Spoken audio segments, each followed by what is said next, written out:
नमस्कार, सुस्वागतम, वेलकम। मैं निधि शिमाली आपके अपने इस YouTube चैनल में आप सभी का स्वागत करती हूँ।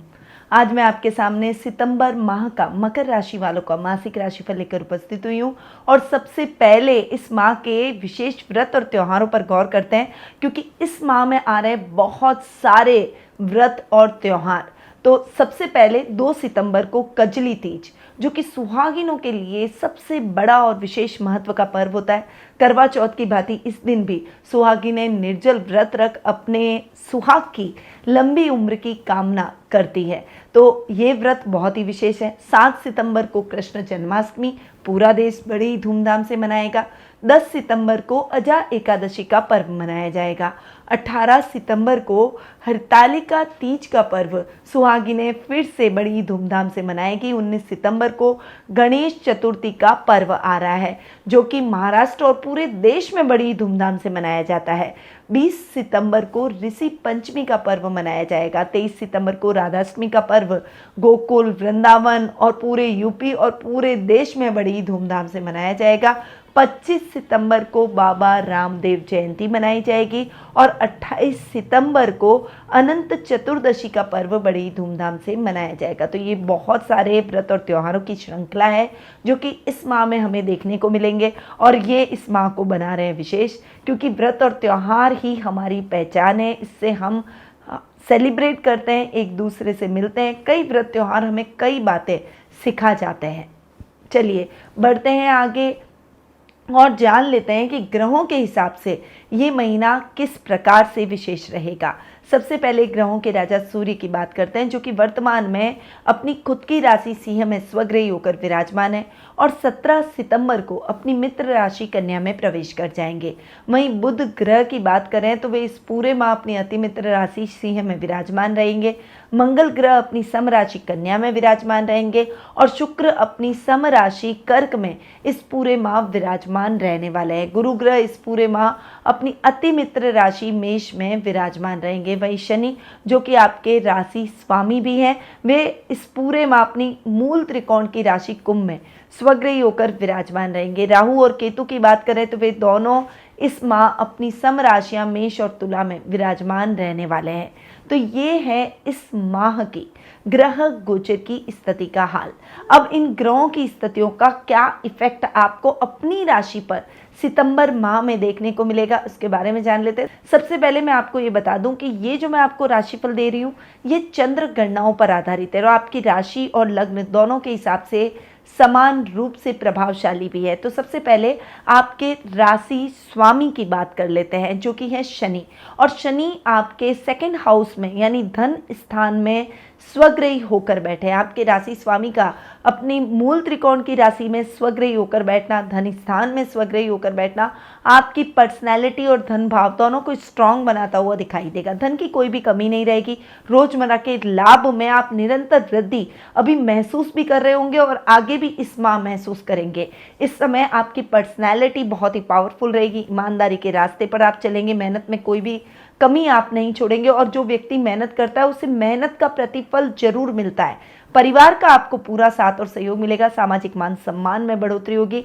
आप सही को सही और गलत को गलत ठहराते हुए अपने जीवन में स्ट्रेट वे में आगे बढ़ेंगे और ये स्ट्रेट वे कई लोगों को पसंद भी आएगा और कई लोग इससे आपके दुश्मन भी बनते हुए दिखाई देंगे, क्योंकि जो व्यक्ति सच्चाई के मार्ग पर चलता है तो उसके कई प्रतिद्वंदी भी खड़े हो जाते हैं, दुश्मन भी खड़े हो जाते हैं। परंतु सच्चाई का रास्ता बहुत कठिन होता है और उस पर चलने वाला बहुत डेयरिंग होता है। इसीलिए आप बस अपने रास्ते पर बढ़ते चले जाइए, कामयाबी आपके कदम चूमती चली जाएगी। हालांकि नौकरी पेशा लोगों के लिए तो ये वक्त बहुत ही अच्छा रहने वाला है, क्योंकि शनि सेवक है, नौकरी करवाते हैं। तो नौकरी पेशा लोगों के लिए और ग्रॉसरी का जो लोग काम करते हैं या फिर जो किसान वर्ग हैं, उन सब के लिए ये समय बहुत ही अच्छा और उत्तम लाभ की परिस्थितियां लेकर आएगा। इस समय का सदुपयोग आपको करना आना चाहिए। चलिए बढ़ते हैं आगे और जान लेते हैं पराक्रम भाव के बारे में। पराक्रम भाव की अगर मैं बात करूं तो पराक्रमेश हैं आपके गुरु, और गुरु अपने से एक घर आगे तो बैठ ही रहे हैं, परंतु राहु के साथ चांडाल योग बना रहे हैं। यहाँ पर गुरु की स्थिति थोड़ी सी दबी कुचली आपको देखने को मिलेगी। जब तक गुरु राहु से फ्री नहीं होंगे, चांडाल योग खत्म नहीं होगा, तब तक गुरु खुल के आपको रिजल्ट नहीं दे पाएंगे। इसीलिए इस समय आपके लिए बेहतर यही होगा कि कोई भी बड़ा रिस्की काम हाथ में ना लें। जो रूटीन में काम चल रहे हैं, छोटे छोटे कामों को निपटाने का प्रयास करें, ऑर्गेनाइज वे में अपने कार्य करें, ताकि कोई भूल चूक की संभावना नहीं रहे और उससे आपको नुकसान की स्थितियां ना देखनी पड़े। इस समय अगर आप राजनीति में सक्रिय हैं तो थोड़ा सा आपको संभल कर रहने की आवश्यकता है, क्योंकि वाणी से कंट्रोवर्सी हो सकती है। कई बार हमारे बयान ऐसे हो जाते हैं कि हम बोलना कुछ चाहते हैं, मुंह से कुछ और निकलता है और उसकी बहुत बड़ा बवाल उसका बनता हुआ दिखाई देता है। राजनीति होती ही ऐसी चीज़ है कि उसमें एक एक बात को नोट किया जाता है। इसीलिए आपको संभल कर रहने की और सजग रहने की बहुत आवश्यकता है। खासकर अपनी वाणी पर संयम और क्रोध पर नियंत्रण रखें। थोड़ा सा बैलेंस होकर चलें, कंट्रोल में चलें और कोई भी कार्य जल्दबाजी में करने से बचें। अब गुरु चूंकि आपके 12th हाउस के भी लॉर्ड है, यहाँ पर गुरु खर्च भाव के स्वामी हैं और राहु के साथ ग्रसित हो रहे हैं, तो खर्चों में बढ़ोतरी हो सकती है। और खर्चों में किस प्रकार से बढ़ोतरी होगी कि आप सही कार्य करने जा रहे हैं परंतु वो कार्य उल्टा पड़ रहा है और उसमें आपको नुकसान हो रहा है। इस तरह की परिस्थितियों से आप थोड़े से परेशान भी अभी चल रहे होंगे, और ये समय आपको यही सिखाता है कि आपको बहुत कैलकुलेटिव होकर चलना है, सोच समझ कर निर्णय लेना है, जल्दबाजी में कोई भी डिसीजन ना लें और कोई भी कार्य को बहुत शांति से और धैर्य से करें। ये समय आपको विनम्रता का पाठ पढ़ाकर जरूर जाएगा और विपरीत परिस्थितियां हमेशा हमें आगे बढ़ने का हौसला देती है, मैं हमेशा बोलती हूँ। इसीलिए बस अपने आप को मजबूत कर लें और बढ़ते चले जाएं, धैर्य के साथ आगे बढ़ें और सोच समझकर अपने जीवन में कदम उठाएं। बस अगर आप इतना कर लेंगे तो गुरु के रिजल्ट थोड़े टाइम बाद में आपको बहुत अच्छे मिलने शुरू होंगे और जो आपने अब मेहनत की है उस मेहनत का आप परिणाम एक साथ प्राप्त कर लेंगे। चलिए अब बढ़ते हैं आगे और जान लेते हैं सुख स्थान के बारे में। देखिए, सुख स्थान के स्वामी हैं आपके मंगल, जो कि भाग्य स्थान में बैठे हैं। मंगल का भाग्य स्थान में बैठना बहुत ही अच्छा, बहुत ही शानदार आपके लिए रहने वाला है। यहाँ पर सुख स्थान में गुरु राहु का चांडाल योग बन रहा है, इसलिए माँ के साथ सोच समझकर आपको आगे बढ़ना होगा। वाद विवाद की स्थितियाँ पल पल पर बन सकती है और उनके साथ मतभेद भी हो सकते हैं। अगर आप अपनी माँ से दूर नहीं होना चाहते हैं तो निश्चित रूप से आपको उनकी बातों को सुनना होगा। उनके सामने बिल्कुल भी विरोध प्रकट नहीं करना है, आर्ग्यू बिल्कुल भी नहीं करना है। उनकी बातों को सुनेंगे और समझेंगे तो आपके रिश्ते बिल्कुल बैलेंस चलते हुए दिखाई देंगे। परंतु इस समय आपके सुखों में वृद्धि जरूर होगी, फाइनेंशियली आप सिक्योर नजर आएंगे, आपके काम बनते चले जाएंगे। पर यहाँ पर वाहन चलाते समय भी आपको सावधानी रखनी है, क्योंकि वाहन दुर्घटना की भी संभावना बनी हुई है। तो मंगल के रिजल्ट आपको इस माह बहुत ही अच्छे मिलेंगे। पर यहाँ पर सुख स्थान में गुरु राहु का जो चांडाल योग बन रहा है वो थोड़ी सी दिक्कतें परेशानियां दे सकता है, इसीलिए आपको संभल कर रहने की आवश्यकता है। निवेश करते समय विशेष रूप से सावधानी रखें। अब मंगल चूंकि आपके लाभ भाव के भी स्वामी है और लाभेश भाग्य स्थान में बैठ रहा है, लाभेश का अपने से 11वां जाकर बैठना बहुत अच्छा, आपके कामों को बनाएगा, आपकी दिक्कतों को कम करेगा, आपके सेल्फ कॉन्फिडेंस को बढ़ाएगा, लाभ की स्थितियों को बढ़ाएगा। कोई बड़ी मशीनरी की खरीदारी करना चाहते हैं तो आप कर सकते हैं इस समय। अगर आप कोई फैक्ट्री लगाना चाहते हैं तो वो भी लगा सकते हैं। अगर आप ऑलरेडी किसी बड़ी इंडस्ट्री के मालिक हैं और कोई नई मशीनरी से अपने काम को विस्तार रूप देना चाहते हैं तो वो भी संभव है। इस समय लोहे से संबंधित कार्य करने वालों को बहुत अच्छी सफलता मिलने के पूर्ण योग है। माइनिंग डिपार्टमेंट से जुड़े हुए लोगों के लिए ये समय बहुत ही अच्छा और विशेष लाभ की स्थितियां लेकर आएगा।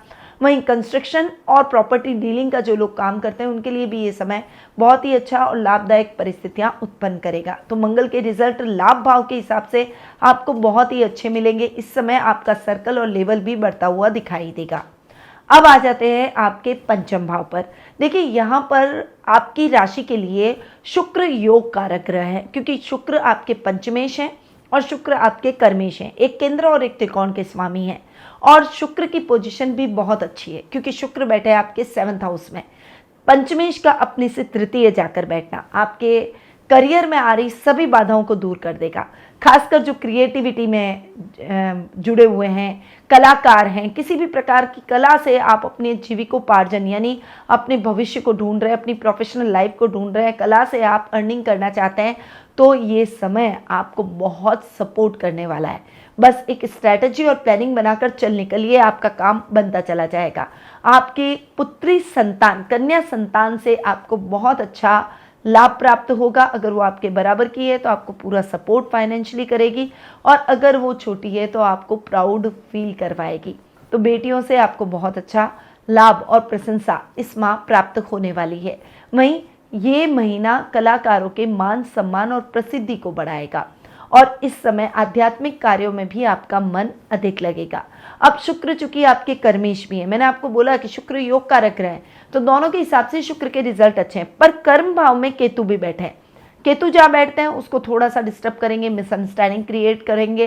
तो यहाँ पर परिस्थितियाँ कभी कभी आपके लिए विपरीत होती चली जाएगी, कठिनाइयाँ जरूर आएंगी, पर आप फिर भी सिचुएशन को संभाल लेंगे, हैंडल कर लेंगे, और फिर से आपकी उन्नति की गाड़ी पटरी पर चलती हुई आगे बढ़ती चली जाएगी।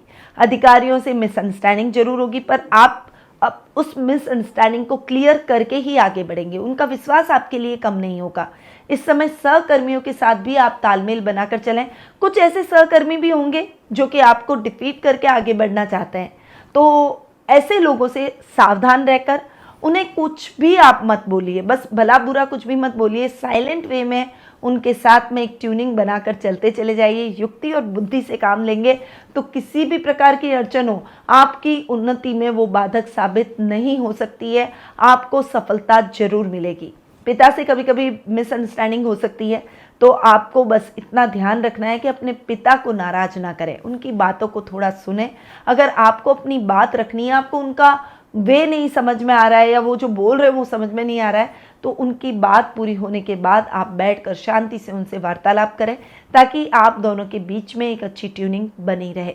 इस समय आपको अपना मनचाहा लव मेट भी प्राप्त होता हुआ दिखाई देगा, और अगर जीवन साथी के साथ में ट्यूनिंग बेहतर चल रही है तो वो आपके लिए बहुत सपोर्टिव रहेंगे। अब ये तो हुई योग कारक शुक्र की बात। अब आ जाते हैं सीधा आपके रोग भाव पर। रोग भाव के स्वामी हैं बुध, जो कि अपने से तृतीय जाकर बैठे हैं। रोग भाव के स्वामी का अपने से तृतीय जाकर बैठना और अष्टम भाव में बैठना आपको स्वास्थ्य संबंधी समस्याओं से मुक्ति दिलवाएगा। इस समय बीपी के रोगियों को राहत मिलेगी। अगर आप नर्व सिस्टम से संबंधित प्रॉब्लम से गुजर रहे हैं, या फिर कोई क्लॉट की समस्या आपके जीवन में बनी हुई है, आपके शरीर में बनी हुई है, तो डेफिनेटली ये समय आपके लिए बहुत सपोर्टिव रहेगा। जल्दी जल्दी रिकवरी करते हुए दिखाई देंगे। इस समय विरोधियों को भी परास्त होना पड़ेगा। आप अपनी बुद्धि और युक्ति से अपने काम बनाने में सफल होते हुए दिखाई देंगे। रुपए पैसों से संबंधित कार्यों में भी आप बहुत सजगता इस माह दिखाते हुए दिखाई देंगे, और आपको रखनी भी चाहिए, वरना नुकसान की स्थितियां बढ़ सकती हैं। अब बुध चूंकि आपके भाग्येश भी हैं, तो भाग्य स्थान का स्वामी अपने से 12वां, परंतु सूर्य के साथ अष्टमेश के साथ युति करके बैठा है। यहाँ पर थोड़ा सा आपको सूर्य बुध के बुधादित्य योग का लाभ कम मिलेगा, क्योंकि ये योग यहाँ पर अष्टम भाव में बन रहा है और अष्टमेश के साथ बन रहा है, इसीलिए इस योग का इतना फायदा आपको नहीं है। पर इस समय आपको पहले अपने पेंडिंग पड़े हुए वर्क को कंप्लीट करना चाहिए, फिर नए कार्य की शुरुआत करें। जो युवक युवतियां हैं उनको निराश होने की आवश्यकता नहीं है। नौकरी की तलाश कर रहे हैं तो अपनी तलाश को जारी रखिए, आपकी मेहनत सफल जरूर होगी। जल्दी ही आपको परिणाम अपने मन मुताबिक जरूर प्राप्त होंगे। इस समय टेक्निकल फील्ड से जुड़े हुए लोगों को विशेष लाभ की परिस्थितियां देखने को मिलेगी। हायर एजुकेशन से जुड़े हुए छात्रों के लिए ये समय मनवांछित परिणामों का रहेगा। तो बुध के रिजल्ट आपको मिक्स इस माह मिलने वाले हैं। अब आ जाते हैं आपके 7th हाउस पर। 7th हाउस की अगर मैं बात करूं तो सप्तम भाव के स्वामी है चंद्रमा, और सप्तम भाव में शुक्र बैठे हैं। शुक्र 7th हाउस में कारको भाव नाश की स्थिति लाते हैं। जीवन साथी से सपोर्ट तो मिलेगा, पर आप दोनों के बीच में खटपट चलती रहेगी। आपको इस समय ध्यान ये रखना है कि एक दूसरे के बीच में ईगो नहीं आना चाहिए, एक दूसरे की वाद विवाद की स्थितियां बढ़नी नहीं चाहिए। बातचीत के द्वारा हर समस्या का हल निकाला जा सकता है। इसीलिए ऐसा ना हो कि आप उन पर डोमिनेटिंग हो रहे हैं, वो आपके ऊपर डोमिनेट हो रहे हैं, और दोनों लड़ बैठ रहे हैं और फिर बातचीत ही बंद हो गई है। तो ऐसी परिस्थितियां अपने बीच में ना आने दें। लव मेट के लिए आपको बस इतना ही कहूँगी कि आपको थोड़ा सा सतर्क होकर चलना है। अपनी लव रिलेशनशिप में सीरियसली आगे बढ़ने से पहले अपने लव मेट को हर कसौटी पर खरा उतरने दें, उनको आप थोड़ा परखें, उसके बाद आगे बढ़ें, क्योंकि धोखा मिलने की भी संभावना बनी हुई है। व्यापारी वर्ग के लिए ये समय बहुत ही अच्छा होगा। व्यापार में उत्तम लाभ की परिस्थितियां आप प्राप्त करते हुए दिखाई देंगे, पर शुक्र से संबंधित जो लोग काम कर रहे हैं उनके लिए ये समय थोड़ा सा संभल कर चलने का रहेगा। गलत डिसीजन लेने से बचें। अब आते हैं अष्टम भाव पर। अष्टम भाव के स्वामी है सूर्य, जो कि अपने ही घर में स्वग्रही होकर बैठे हैं। ये समय यात्राओं से भरा जरूर रहेगा, परंतु यात्राएं आपके लिए सुखद और मंगलमय रहेगी। शुभ कार्यों में आपका धन व्यय होगा, परंतु इससे आपको मानसिक शांति की अनुभूति होगी। इस समय आकस्मिक धन लाभ की परिस्थितियां भी आपको अपने जीवन में देखने को मिलेगी। वहीं सूर्य जब 17 सितंबर को चेंज होकर आपके नवम भाव में आ जाएंगे, तब भी आपको विदेशों में जाकर अपने प्रोजेक्ट को, अपने आप को रिप्रेजेंट करने के कई अवसर प्राप्त होते हुए दिखाई देंगे और सूर्य आपको आध्यात्मिकता से भी जोड़ेंगे। तो ये है मकर राशि वालों का सितंबर माह का मासिक राशिफल। अब आ जाते हैं कुछ शुभ तिथियों पर कि कौन सी डेट्स आपके लिए इस माह बहुत ही लकी रहने वाली है। तो 9 से 12, 15, 18, 21, 23 और 24 ये तारीखें आपके लिए बहुत ही लकी रहेगी। अनलकी डेट्स के बारे में भी जान लेते हैं। तो 1 से 8, 13, 14, 16, 17, 19, 20, 22, 25 से 30 ये तारीखें आपके लिए थोड़ी सी अनलकी रहने वाली है। थोड़ा सा संभल कर रहे। आपके लिए शुभ रंग रहेगा गहरा नीला, तो इस रंग का उपयोग आप ज़्यादा से ज़्यादा कर सकते हैं और कोई भी शुभ या मांगलिक कार्यों में इस रंग के रुमाल का आप उपयोग जरूर करें। अब चूंकि ये माह है व्रत और त्योहारों से भरा और इन दिनों पर कोई भी विशेष उपाय करें तो उसका विशेष फल भी हमें प्राप्त होता है। तो आज मैं ऐसे ही कुछ उपाय इन दिनों पर करने के लिए लेकर आई हूँ। इन उपायों को आप अपने जीवन में जरूर अपनाएं। राधा कृष्ण पर चढ़ी हरी कांच की चूड़ियाँ किसी सुहागन को भेंट कर दें। पहले तो वो कांच की चूड़ियाँ चढ़ाएं और फिर उसे सुहागन महिला को भेंट कर दें। कृष्ण जन्माष्टमी पर भगवान श्री कृष्ण के बाल रूप की आराधना करने से संतान प्राप्ति के योग बनते हैं। गणेश चतुर्थी के दिन व्रत रखें और गणपति बप्पा को मालपुए का भोग लगाएं। शीघ्र विवाह के योग बन जाएंगे और भगवान श्री गणेश को पीले रंग की मिठाई का भोग लगाना भी शुभ रहेगा। विवाह में आ रही बाधाएं समाप्त हो जाएगी और अगर विवाह में बाधा आ रही है तो ब्राह्मण कन्या को वस्त्र और मिष्ठान आपको कजली तीज के दिन भेंट करने चाहिए। इससे विवाह में आ रही बाधाएं समाप्त होगी। अनंत चतुर्दशी के दिन भगवान विष्णु को पीले पुष्प अर्पित करें, साथ ही उन्हें अनंत नाम का स्मरण करते हुए इस मंत्र का जाप करें। ये मंत्र है ओम अनंताय नमः। तो ये उपाय आपको इस महीने करने हैं और इन दिनों पर अगर आप ये उपाय करेंगे तो इन उपायों का कई गुना अधिक लाभ आप प्राप्त करेंगे। परंतु यदि आप अपनी जन्म पत्रिका के माध्यम से अपने भविष्य से संबंधित कुछ प्रश्नों के उत्तर प्राप्त करना चाहते हैं, कुछ समस्याओं का समाधान प्राप्त करना चाहते हैं और अपनी जन्म पत्रिका के माध्यम से ग्रहों की स्थिति के बारे में जानना चाहते हैं, तो आप टेलीफोनिक अपॉइंटमेंट और पर्सनल मीट के माध्यम से मुझसे जुड़ सकते हैं। अधिक जानकारी के लिए स्क्रीन पे दिए गए नंबरों पर कॉल या व्हाट्सएप करें या फिर मेरी वेबसाइट panditnmshimali.com पर जाकर भी अपना अपॉइंटमेंट बुक करवा सकते हैं। अब मैं अपनी वाणी को यहीं विराम देती हूँ। स्वस्थ रहिए, व्यस्त रहिए, मस्त रहिए और हमेशा मुस्कुराते रहिए। जय श्री राधे कृष्णा।